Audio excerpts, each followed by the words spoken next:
This is Gareth Southgate, and this is the Three Lions podcast.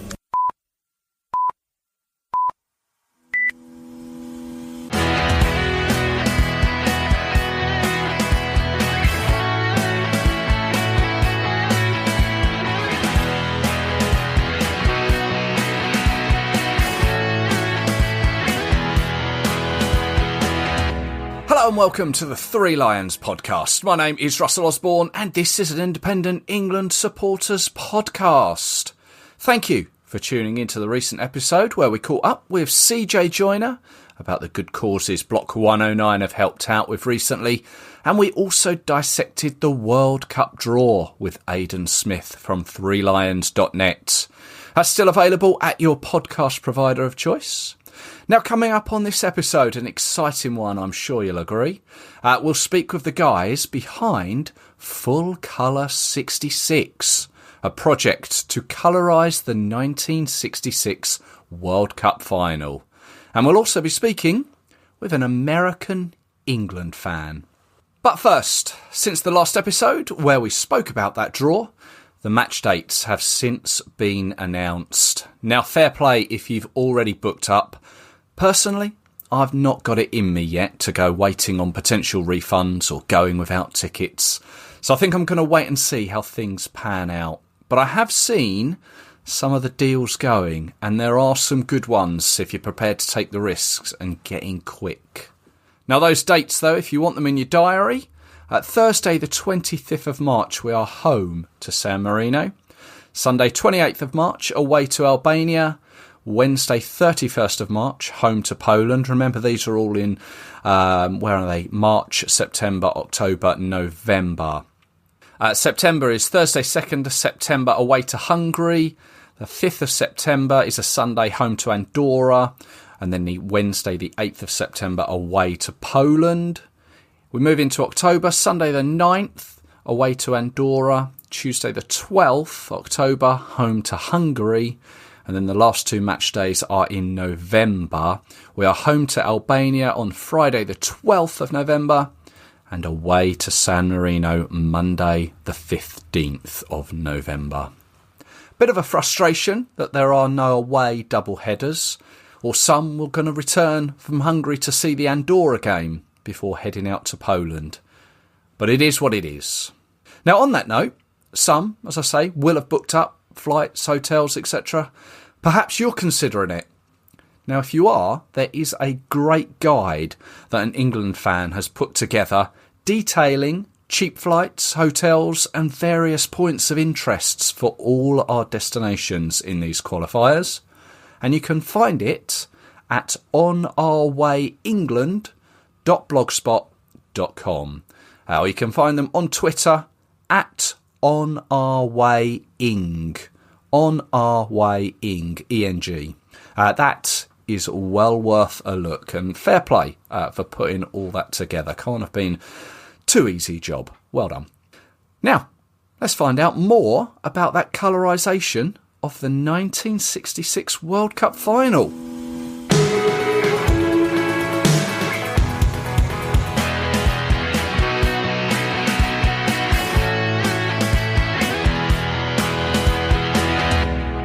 Now, you may have seen recently details of the project that is looking at colorising the footage of England's 1966 World Cup final win.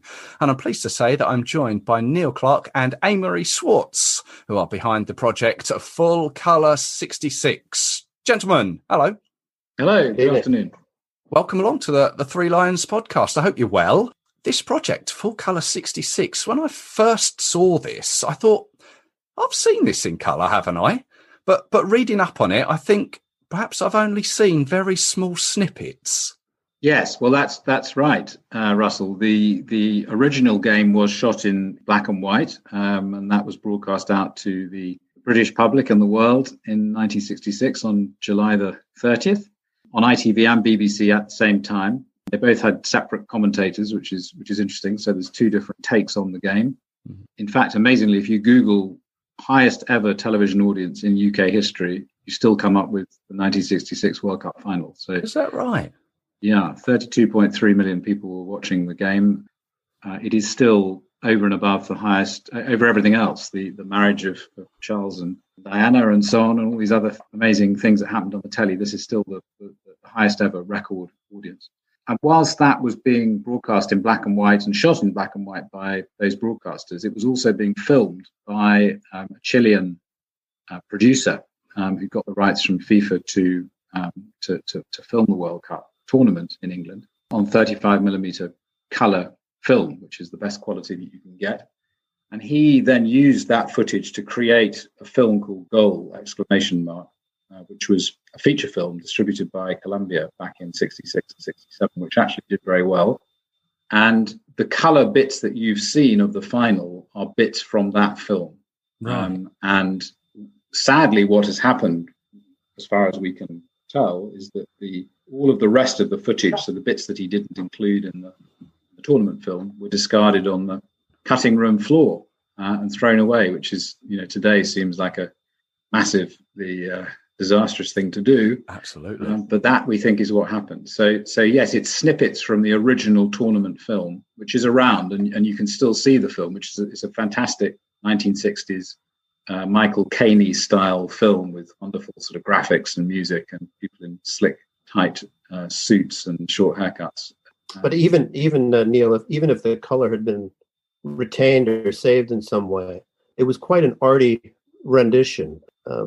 Some of the footage that remains is, it's close up on heads and feet and that sort of thing, and it wouldn't have been your typical camera one broadcast from the top of Wembley down like you'd see on telly. So even if we had the full color, I think it would look a lot different than what you would see today in any kind of televised sporting event. I see. So the project to colorise the game, how did this come about? How did you two think, well, I know what we're going to do. We're going to colorise it. Amory, why don't you explain the background? What was Channel 4, really? Channel 4 were really pleased with the broadcast. We decided, as kind of the scavengers we are, it was like this great hunt for the footage. We thought, well, if this exists, the whole thing must exist somewhere. And wouldn't it be great if we could find it and put it together? So we didn't think we were colorizing this. We were on the hunt to find it first. Yeah. And our hunt took us literally all over the world, from South Africa to places in the UK, to British Pathé, to Movietone, which was then bought by the Associated Press. We even had to go at the German FA and to try to find out where this might exist. And we finally found this amazing guy who's living in South Africa, who's English, and was one of the main cameramen and directors, a chap called Ross Devenish. Somehow we found his agent. He put us in touch with Ross, and Ross gave us an amazing story about the making of the film. And this is where a lot of the knowledge comes from, because he was firsthand, among the 30 cameramen that were at these matches. And if you watch the film, it's only, the last 20 minutes or so are about the final, but the rest of it is about other things going on during that tournament. There were some really interesting bits. And of course, there was a big chunk about Eusebio and his sort of beautiful football. This Chilean director had been so impressed by a film that had been released a few years prior called the Tokyo Olympiad, which is really the first time anybody put on beautiful color film a sporting event of that kind of magnitude. And that film was released as a feature film in cinemas. And the director, the Chilean director who directed the World Cup match, was so impressed with that film, he wanted to sort of do something similar for the World Cup. Right. And so when we went looking around and we finally got to Ross in South Africa, he started detailing some of the sort of trials and tribulations of getting of actually filming this. Nowadays, digital, unlimited memory. They had trucks and all these magazines of film, which was quite expensive at the time. But he was telling us stories about trucks and all sorts of different things they needed to do to sort of just move the film around, and it really kind of amazing that the differences in technology back then. So I guess they didn't really feel a need. Color TV, I don't know when it came in the UK, Yeah, it must have been Yeah. late 60s, I guess, here in England. Yes, late 60s. Yeah, and one other funny thing in back in the day, the BBC and ITV, when they wanted to record something for their archive, they literally put a camera film in front of a TV monitor, and then filmed the TV monitor and kept the tape or the film as the archive. Okay. This is all stuff we learned in the last few months. I'm sure you've learned a hell of a lot on this journey. I mean, when did you start? Well, we the original project that we did back in May, which was Final Replay 66. That sort of, we came up with that idea in early May, and then it was made in a very sort of quick 2 or 3 weeks in lockdown. And in fact, that was quite interesting in itself, because normally it was quite a complicated structure, because we had the charity involved, and it was, in a way, I think we sort of helped create this idea of a charity watch along. So you have a charity partner, and people watch the game with a new production angle to it. So we had Gabby presenting it, and a number of other top people involved. And people were able to donate to the charity on the telephone line or also online. And Channel 4 had never done a telephone and a donations online service at the same time. And it was something that was quite complicated to set up, and normally it would have taken many months to kind of get legaled and approved and complied and regulated. But one of the silver linings of lockdown was that, because everybody was locked down at home and wasn't in meetings or traveling or on holiday or ill, hopefully not ill, it meant that we could sort of say, well, we'll speak to you later on, or let's have a meeting at 7:00 tomorrow morning. So actually we were able to get decision makers and people to turn up to some of these Zoom meetings, which Emery described, which allowed us to kind of fast track the whole process. And so it was done very quickly. So yes, that was the first project, was May, and we did it very rapidly. And then we started looking for the footage pretty much after that show went out, and we spoke to a lot of different people. As Emery said, I spoke to an old friend of mine, Greg Dyke, who I used to work with. I used to be at London Weekend Television, and he was a colleague there. But he's quite knowledgeable about the footage, because he was at the FA, was chairman of the FA for a while. And while he was there, I think it was the 50th anniversary of the game, or the 45th, perhaps. And he was keen to make some programs around that and to do further investigation. And also, when he was at TVS back in the 80s, they made a program called The Boys of 66, which was quite a wistful, charming program about sort of tracking where the footballers had got to in their careers and what they were all doing. And so he had some interesting information about, an intel about where the footage was and where he thought it was. And so that was quite useful on our hunt. And then I guess it was... You got us very excited, didn't you? Yeah. I guess it was about a month or so ago that we thought, probably more like 6 weeks ago, that we thought, so middle of October, that we needed to find the colorist and restorers. So we sort of hunted around through various contacts, and we spoke to an outfit out in New Zealand who do restoration. That's called Park Road Productions, which is part of Sir Peter Jackson's group of companies. He was the director who did They Shall Not Grow Old, which is the World War I film, which is an amazing film if you haven't seen it. Of about 45 minutes of restored footage, 100-year-old black and white footage, including a completely new soundtrack. It had no sound on it at all. And they are experts in restoring and doing sound on old movies. And then we spoke to a number of colorization companies. The company that we're working with is called West Wing. They're based in India and in Los Angeles. And they will be doing the colorization work. So there's a kind of, the actual sequence is that you take the original black and white footage, as raw as you can get it, which we've got, and then you restore it. There's a process of trying to restore it and make it as rich black and white as you can, with as much contrast within that as you can get. Then it goes through a colorization process where the colorists do what's called a color design. So they put the color in, and we will be involved in looking at the red of the shirts and the green of the pitch and the yellow of the Queen's dress and the grey of the Wembley. All the stadium. vitally important things that will bring it to life.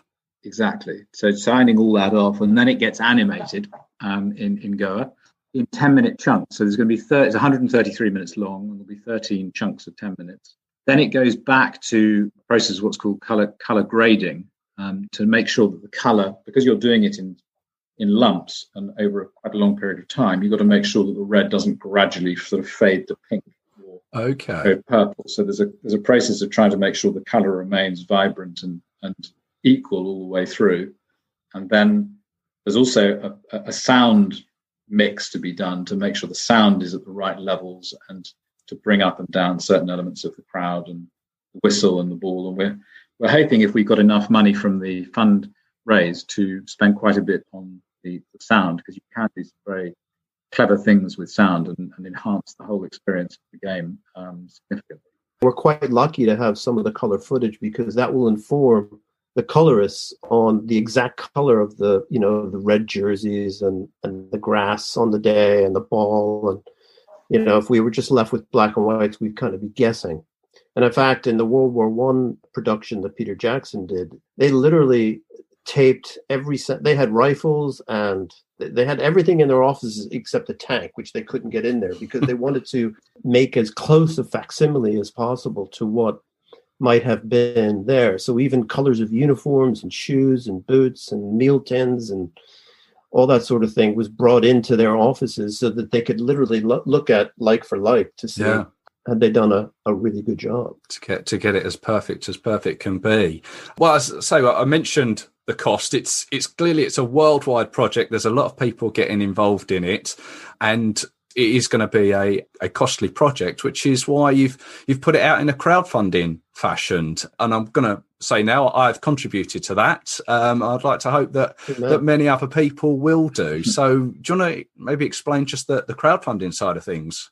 Yes, of course. We thought that it would be good to do it as a crowdfund, because we thought that as we got more into this project, we thought this is really exciting and interesting. And have we excite and interest enough fans and the public and my mum, who's not particularly a football fan, to chip in? And we did some maths and thought, well, the Channel 4 broadcast that we did back in the summer was peaked at 1 million people and actually reached 3 million. So we thought, crumbs, if 3 million people were watching the Channel 4 black and white back in June, there must be a decent chance of getting a small proportion of those interested in chipping in, provided it's accessible. So we actually did some investigations. We talked to CJ Joyner, who I think you know, and a couple of his colleagues about what sort of pricing structure might be appropriate.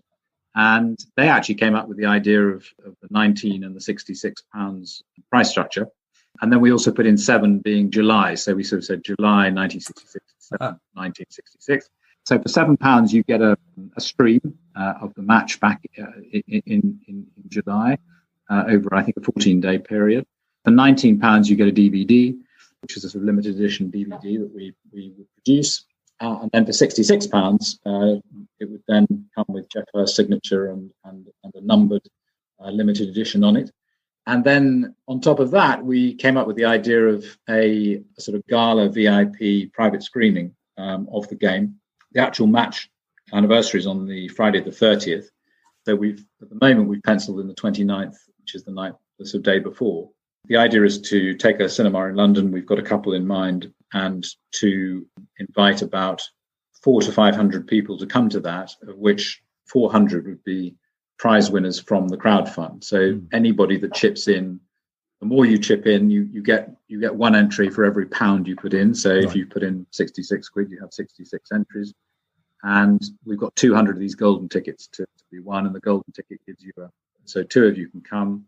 And we've sort of debated really the format of that. One of the problems we had earlier on, a few months ago, I mean, now it's looking a little bit clearer, but a few months ago when we were plotting this, we were talking to the cinemas, of course, that were shut, and they were saying, well, if COVID is still around, yes, we've got a 500-seater cinema, but we can only seat 163 people who are certain sizes. So we were thinking we have to do 3 showings, and can we book the cinema to start at 10 in the morning, and it's a 2-hour. So it got quite complicated. But so we're thinking at the moment, ideally, it's just going to be 1 showing of the world premiere of the film. But it's possible that if COVID is still around, that we have to do 2 showings. And one thing is the crowdfund can be found at www.crowdfunder.co.uk. stroke full color 66. So if your listeners could go there, you can read all about it, and it details, the process of the colorization and what we're doing. So absolutely, we'll link to that. Yes, and we've got Jeff very kindly agreed to come. So he's signing the DVDs that people would like signed, and he's also agreed to attend the private screening and to take questions at half time, and hopefully have a cup of tea with people there as well. So we've started to invite a few sort of great and the good of football, and we're hoping that one or two other sort of stars, perhaps from that era, and maybe some more recent stars from the England teams might be willing to come along and join us at that event. So yeah, it's exciting, and we're the whole thing hinges around, can we raise £700,000, which is a big ask. At the moment, it's off to a start, so we've got some money coming in, and it's very exciting for us to. Every time somebody donates, your mobile phone goes ping. So right. And it says 7 or 19 or. Now there is an expiry date on it, though, isn't there? So people do need to be quick if they're going to do that. What is that expiry date? Well, it runs out on the 30th of December. Right. So we're up against it on time. The reason for that is that in order to meet the deadline for the 55th anniversary next July, we need 5 or 6 months to actually do this. It's quite a laborious, painstaking process. There are 180,000 frames that need to be colorized. So it's quite a long job. So yes, it's the 30th of December. The other headwinds that we've got obviously are Christmas, vaccine, Brexit, Boris, etc., which is all hopefully getting in the way. So yes, there's quite a bit of competition, I think, for people's eyeballs and money at this time of year. So unfortunately, inevitably these sorts of things just take time to organise. Yeah. Well, I wish you all the very, very best of luck on it. It's just, once again, all the social medias and that, if you'd just like to give those to us again. Yes, so the URL to go to is www.crowdfunder.co.uk/fullcolor66. And then on social media, we've got various sort of handles and so on, which is Final Replay TV. But the thing about the crowdfund, which is quite neat, is that if it doesn't work, and there's always a chance it might not, then people get all their money back in full. So, if you chip in your 66 quid and the thing doesn't work, you get your 66 quid back. And if you chip in a couple of grand, you get the couple of grand back. If it doesn't work, and obviously if it does, which we hope it does, then thank you very much for your donations. Pledges, I think they call them pledges. Yeah. Well, great stuff. Let's stay in touch, and hopefully we can speak about it a little bit more next year. Yeah, lovely. Thank you, guys. Thanks, Russell. Wish us luck. Thank you. Cheers.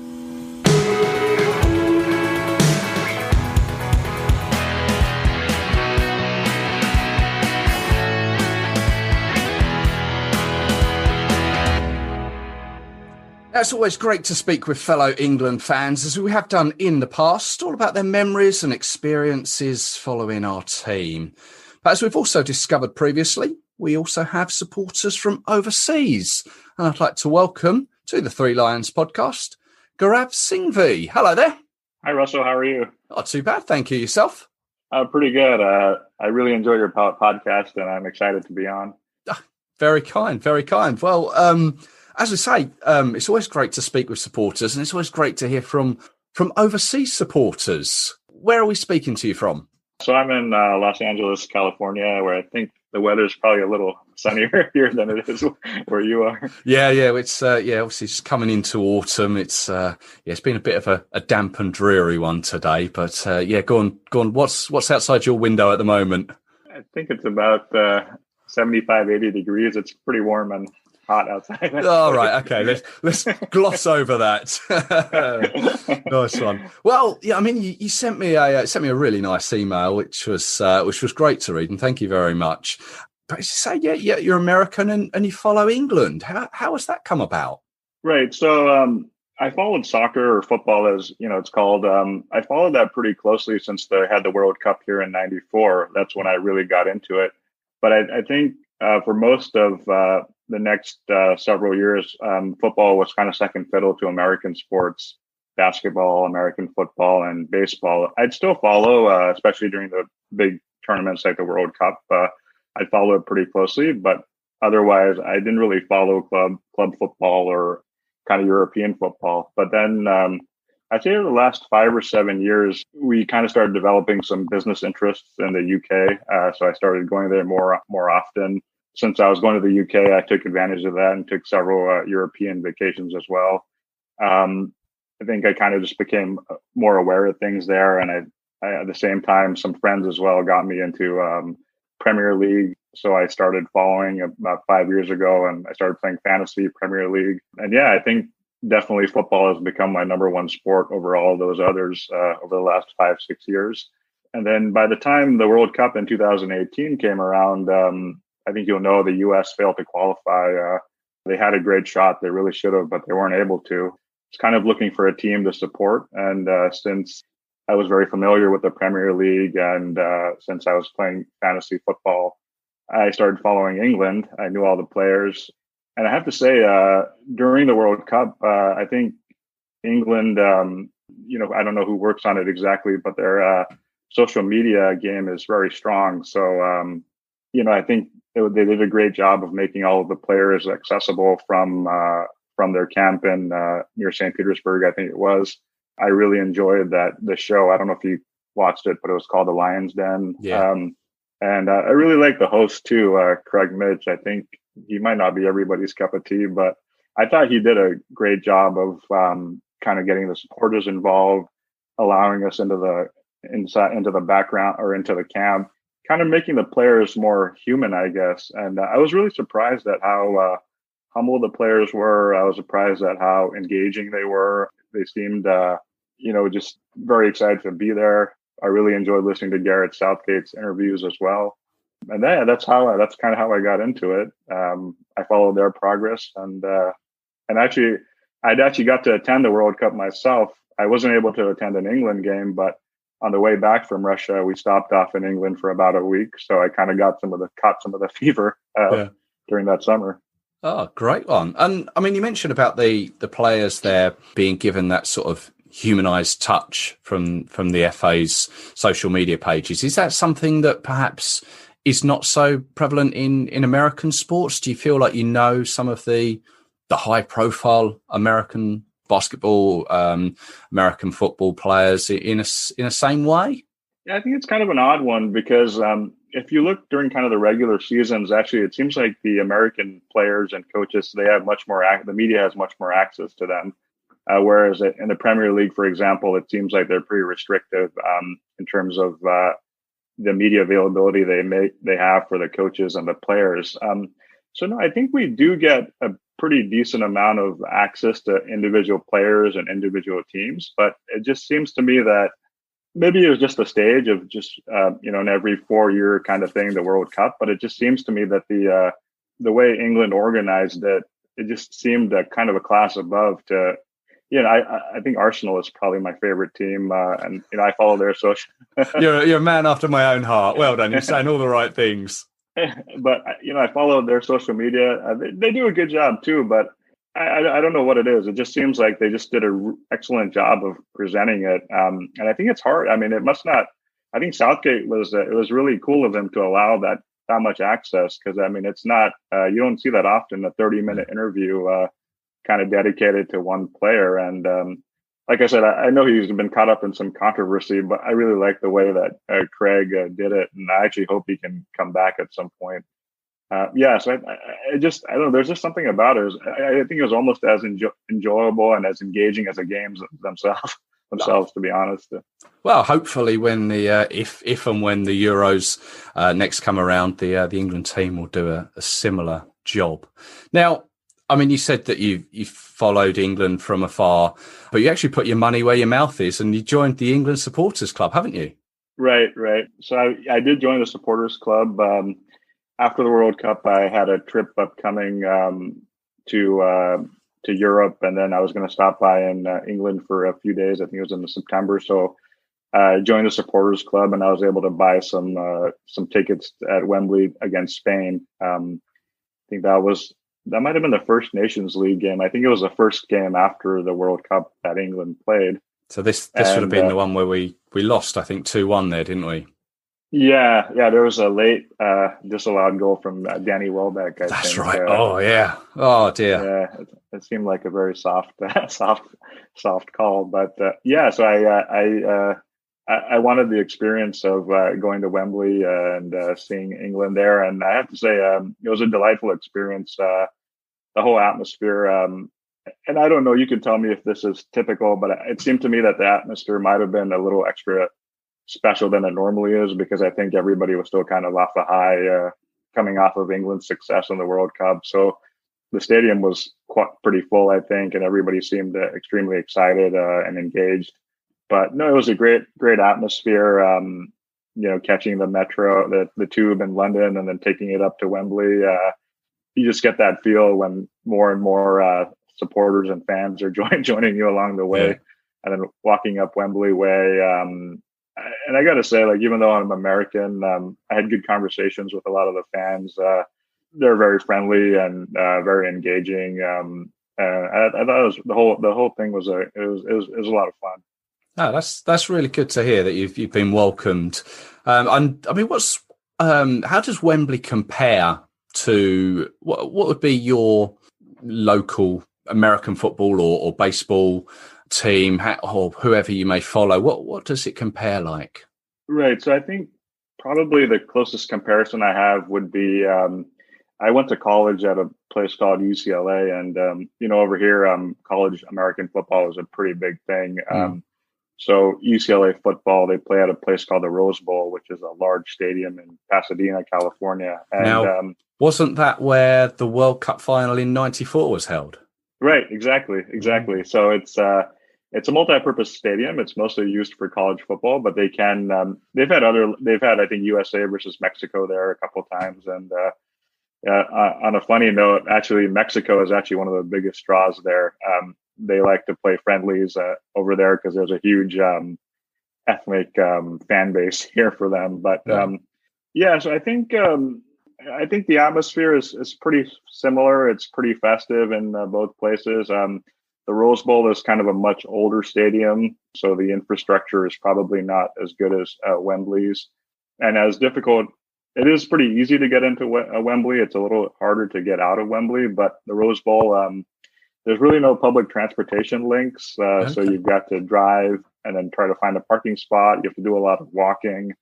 So I think in that respect, it's probably pretty similar in terms of the infrastructure. But I think that atmosphere at Wembley was great, and I think it's definitely comparable.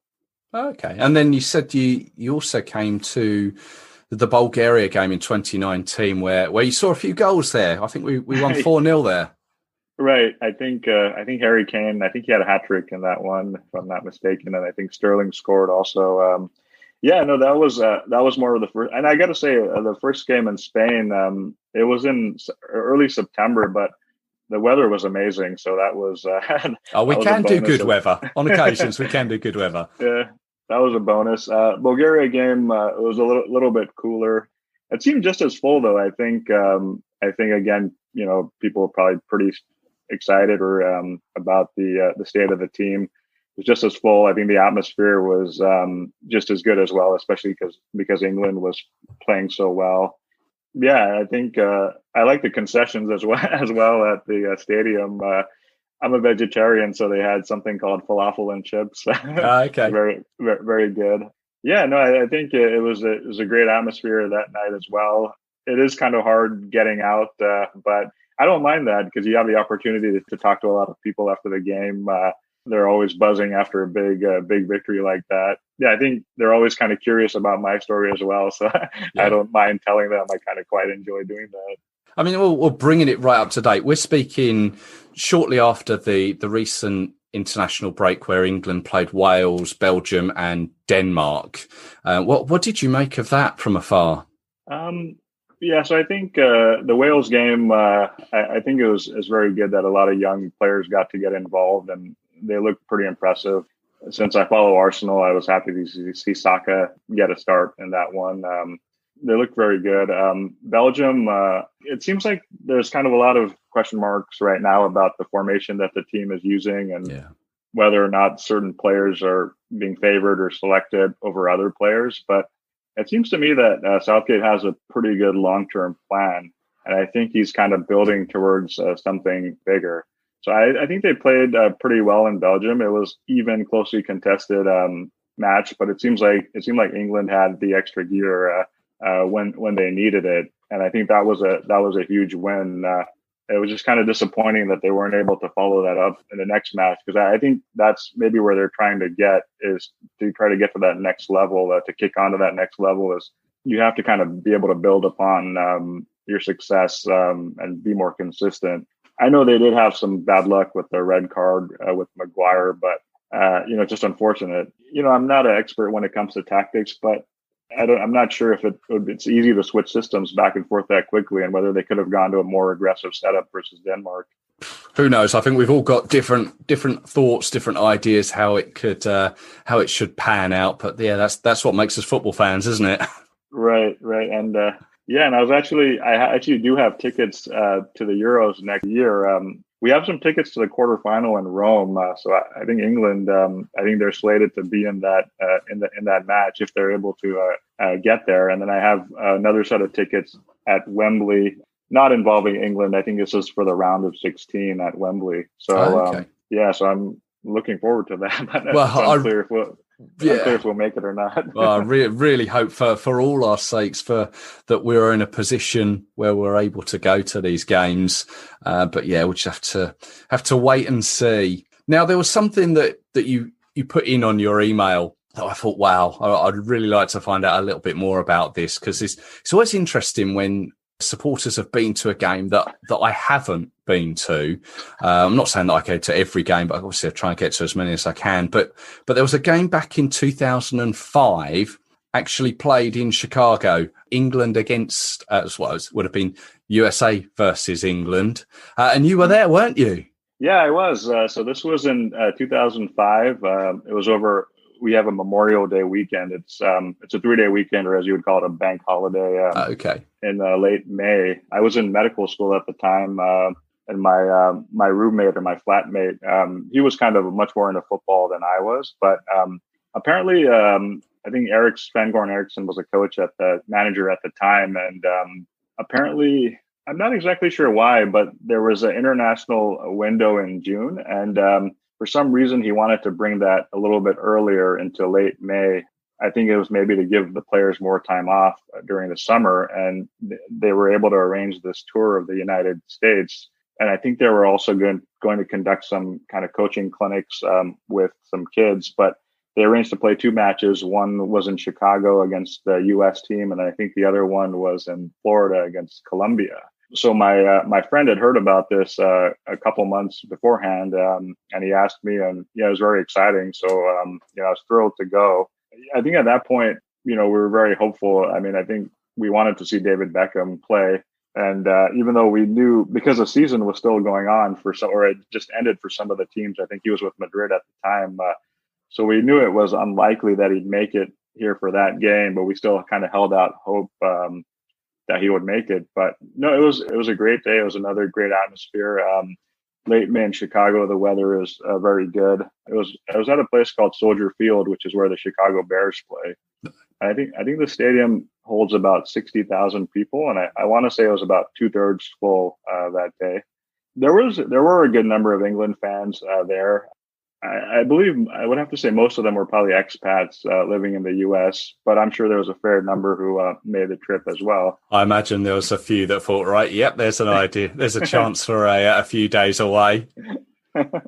Yeah, so it was a nice atmosphere. I think it was a pretty congenial atmosphere as well, because the team, it's kind of more of a friendly rivalry, or maybe more of a friendly thing, since they're kind of in different classes when it comes to the football ability. Although I will have to say that the U.S. was kind of coming off a high, because they had done quite well in the 2002 World Cup in Japan and South Korea. I think they made it to the quarterfinals, and they were very close actually to making it to the semis. Actually, I think it was against Germany, a tough loss in the quarterfinals. So. We were all excited about the U.S. prospects, and I think it was a really good chance to kind of test ourselves. Yeah. Well, I mean, I was just looking back over the team for that game, and just to refresh people's memories, they may think, oh, I wonder who played in that game. But it was David James in goal.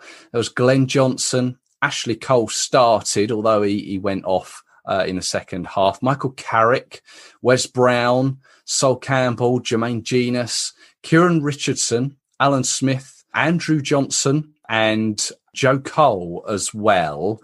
There was a few subs came on. Zach Knight, Phil Neville, Jermaine Defoe and Luke Young. Now, I'm going to test you here. Do you remember who scored for England? Yeah, no, actually, I do remember. You looked it up, haven't you? I had to jog my memory, and I talked to my friend as well, but it kind of came back to me because my friend, he was a Manchester United fan at the time, but I think he didn't know much about this guy, Kieran Richardson. We didn't really know much about him at all. And I actually remember we were on the south side of the stadium. So unfortunately, all three goals were scored on the north goal, so away from us. But I remember we had just barely settled in our seats. And I think he had scored right as we were sitting down. It was a pretty amazing free kick that Richardson put in. And I think it was deflating for the U.S. supporters because, you would think that with the weekend England side that, they would have more of a chance. But it seemed like just from the very beginning, he was able to get that amazing free kick. And I think it was from about 20 yards out or so. Yeah, I think you're right. Yeah, I mean, Kieran Richardson, he got both of them. It was, in fact, his first game. It was his England debut. And he only went on to make 7 more England internationals, 8 in total. So, yeah, he kind of came and went, Kieran Richardson. I'm not quite sure where he is now or whether he's still playing, to be fair. But what about the US side? Who played in that side, do you remember? Yeah, so I think I kind of did. I did just want to jog my memory a little bit. So, I think for the England side, I was kind of curious because I knew the World Cup, the World Cup was the next year in Germany. So, like I said, it was a weekend team, but there were 2 World Cups, 2 players who started the first World Cup match in Germany. I think it was Joe Cole and Ashley Cole. Yeah. I think David Beckham did end up joining the second game, but we did miss out on Gerrard and Lampard and Ferdinand due to their club commitments. But the U.S. team was actually quite strong. I think Landon Donovan was there. Okay. Clint Dempsey was there, and I think Clint Dempsey was the one who scored the goal. I think Casey Keller was in goal. Brian McBride was there. So there's quite a I would say it's pretty much probably the strongest team that the U.S. Could have put out, and a lot of the players would end up playing in England or had played in England. Yeah. I know for some reason it seems like Fulham is the team of choice. So a lot of them played for Fulham. And my impression is that, from what I remember, is that Richardson and England were pretty dominant in the first half. He scored both of the goals in the first half, whereas I thought the U.S. team was a little bit better in the second half, and they put a lot of pressure on in the second half. I think Dempsey scored with about 10 minutes to go, and I think there were couple of times they were close to an equalizer, but they just couldn't get it, and it ended up 2-1. That's good one. That I've been back and looked through the highlights as well. So yeah, it's one of those ones. Would have been a good one to go to there. And I know that we was it before? I'm trying to think. It must have been before the 2014 World Cup. I think we had a tour in the States as well. And I believe one of the games was partially abandoned halfway through because of an electrical storm, I think, overhead. Yeah, I think I vaguely remember something. So someone will pull me up on that one. Either it's the wrong date or it wasn't even in America. But yeah, no, that's good memories there. Yeah, I think it was something unique because you don't see many things like that, especially with the Nations League now. So they're trying to cut down on these type of friendlies, and it was a very unique experience, and I'm really glad I got to go because a friendly in late May against the U.S. I don't know if that would be logistically possible in this day and age. Yeah. Well, you say about American players coming over to England and maybe favouring Fulham. I mean, it's obviously some England players have gone the other way. Obviously, there's David Beckham at LA Galaxy. Ashley Cole has been over there. And I guess more recently, Wayne Rooney has been over in America. And there was the game where Wayne Rooney came back for England, which was against America a couple of years ago, wasn't it, at Wembley?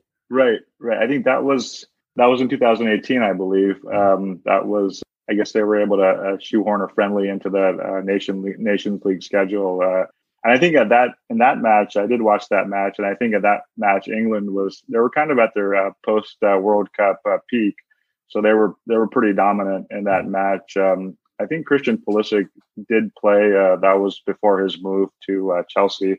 I believe he was still at Dortmund, and he seemed to have a couple of sparks in him. But I think on that day, England was just too good, and I think the U.S. team was still kind of reeling from having not qualified for the World Cup that year, and they were with an interim coach and just trying various combinations of players. Yeah. So where is U.S. soccer now? Where is it at the moment? I think it's a little difficult to say. They hired a new coach, Greg Berhalter, I think at the beginning of 2019, and he's done okay so far. But I think they haven't, now this pandemic has really, I don't think they've been unable to play an international match since February, I believe. So it's difficult to gauge. I'm not sure why they didn't. Mexico played a friendly against the Netherlands in October in Europe, because I think that was the most logistically feasible way to get their team some time. I hear the U.S. team is trying to do that in November with the European-based players. So I believe they'll be playing Wales, and I think maybe Australia is what I heard. I think the potential is there. I just heard that this has been a record in terms of the number of U.S. players registered for the Champions League this season. I think there was a 10 or 11 in all. So I think the potential is there. There's obviously Pulisic in Chelsea, but this guy named Serginho Dest, he's had a move to Barcelona. There's a player named I think Weston McKennie who's had a move to Juventus. So I think the potential is there, and they are in a CONCACAF. That group should be pretty easy to qualify in. So the potential is there. We'll just have to see. Well, we shall wait and see. So, yeah, interesting. Always interesting to see how things are seen from the States and how they do perform. Because I mean, it's not always about how many players or potential or size of the country. It's how those players can perform as a team. Yeah, we shall see. Watch and wait. Right. Well, Gaurav, thank you very much for sharing your experiences and your memories there from those games and coming to Wembley. It's been great to hear and really appreciate it. And yeah, let's next time you're over, let's say hello. Sounds good. Thanks for having me, Russell, and keep up the good work. I really enjoy the podcast. You do an amazing job. Yeah, you're too kind. You're too kind. Thank you very much.